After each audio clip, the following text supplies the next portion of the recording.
So where do you live? 7 Johnson Road.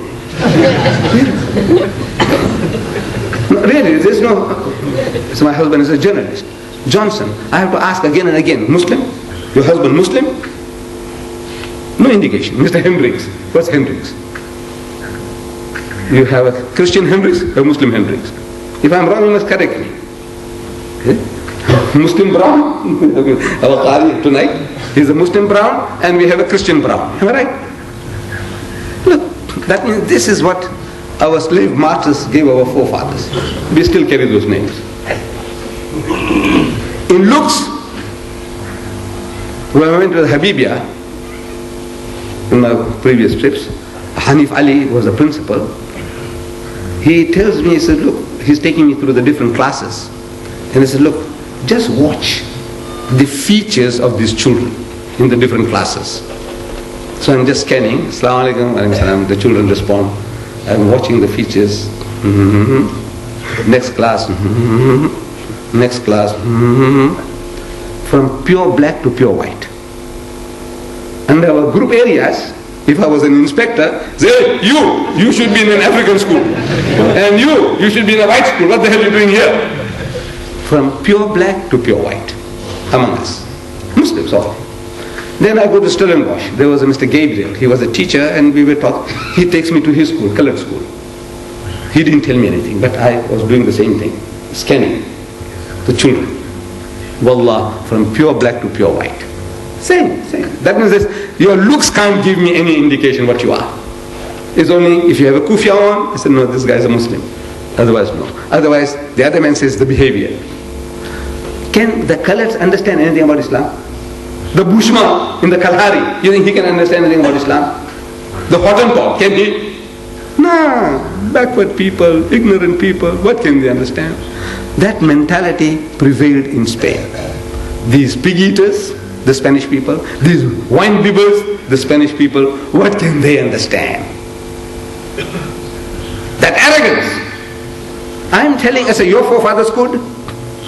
Were your forefathers, I'm talking to the Arab, were they worse than the Spanish people? Never. Your forefathers, the Arabs, of the Ayyamul Jahiliyyah, of the days of ignorance before Islam, they married their stepmothers. Did the Spanish people do that? No. These Arabs, they were marrying their stepmothers. Father died, he inherited his wife as well. They buried their daughters alive. Did the Spanish people do that? No. You were drunkards, adulterers, gamblers, the worst of human creatures. That Gibbon, the master historian, describes the Arabs before Islam. He says the human brute, almost without sense, is poorly distinguished from the rest of the animal creation. The only thing that makes him different from the animal is the form. This form. Fi ahsani taqweem. Allah has made you in the best of form. Otherwise, animal and worse than animal. You, your forefathers. And Allah could change you through His book, His wahi, His revelation, the Quran. He can't change the Spanish people. No. For 800 years, you could do nothing. Look, the white man has done the job. In 300 years, he has Christianized the nation. This in Africa, South Africa has the biggest percentage of Christians in the whole of Africa. If Libya boasts highest percentage of Muslims, South Africa boasts the highest percentage of Christians. The white man, he did the job. Among the, you carry colored identity, among all those who carry colored identity, the majority of them are Christians. The African majority are Christians. The white majority are Christians. This is an ocean of Christianity. He did the job. We in 800 years, we couldn't make a scratch. Your pride, your arrogance, you didn't want to share. Allah says, you don't want to do your job? He said, fatarabbasu. You wait. And they waited. You know, the fools, they waited. Allah says, wait.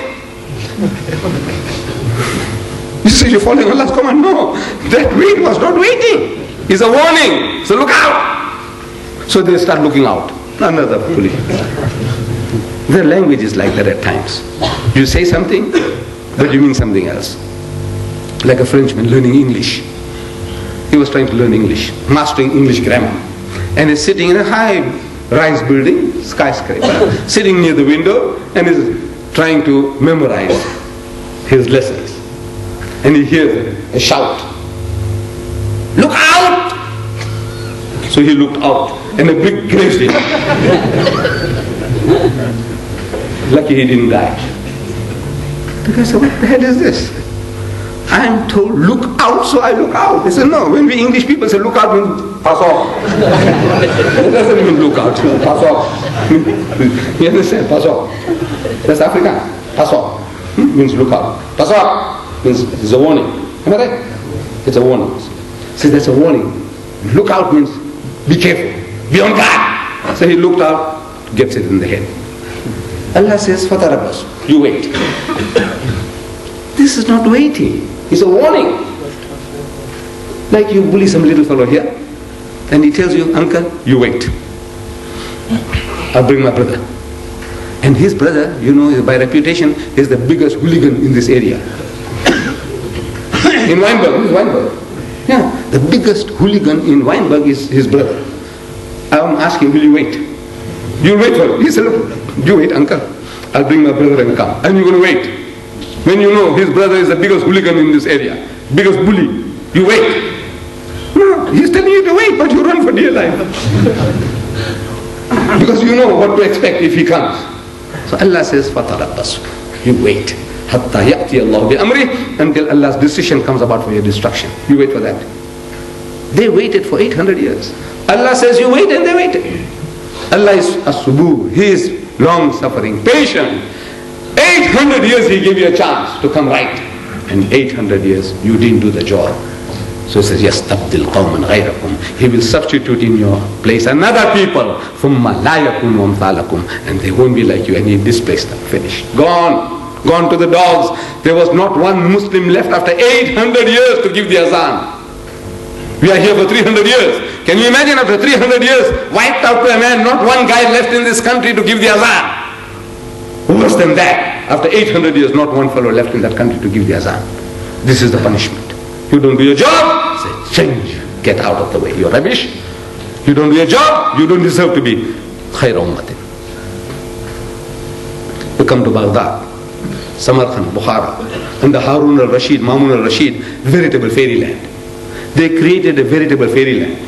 The type of scenes, the buildings, and the gardens and the fountains that existed, you can't reproduce them anymore except on the screen. On screen you can do anything, you know, in the films. In real life, no more. On the borders with the Mongols,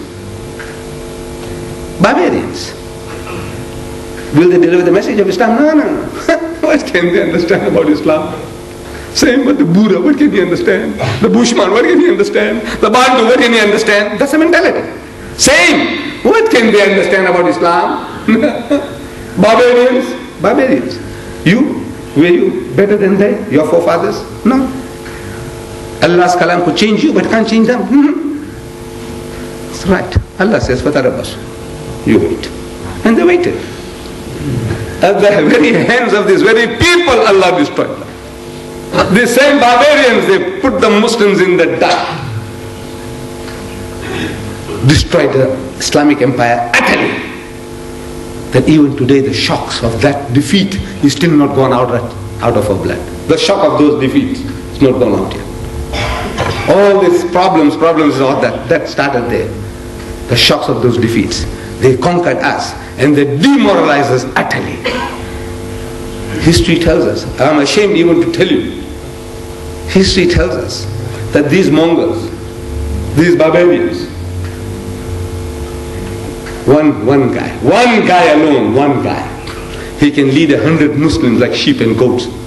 One man alone can say, come on, the whole lot of, come on, move on. And he'll, like shepherding them. One guy can do it to 100. And it is told to us, history tells us, that the Muslims somehow, collided with one of these Mongols in the street. And the Mongol lost his temper. He said, bend down, I will chop off your head. The Muslim bent down. He says, I forgot my sword at home. He says, you wait, I'm coming.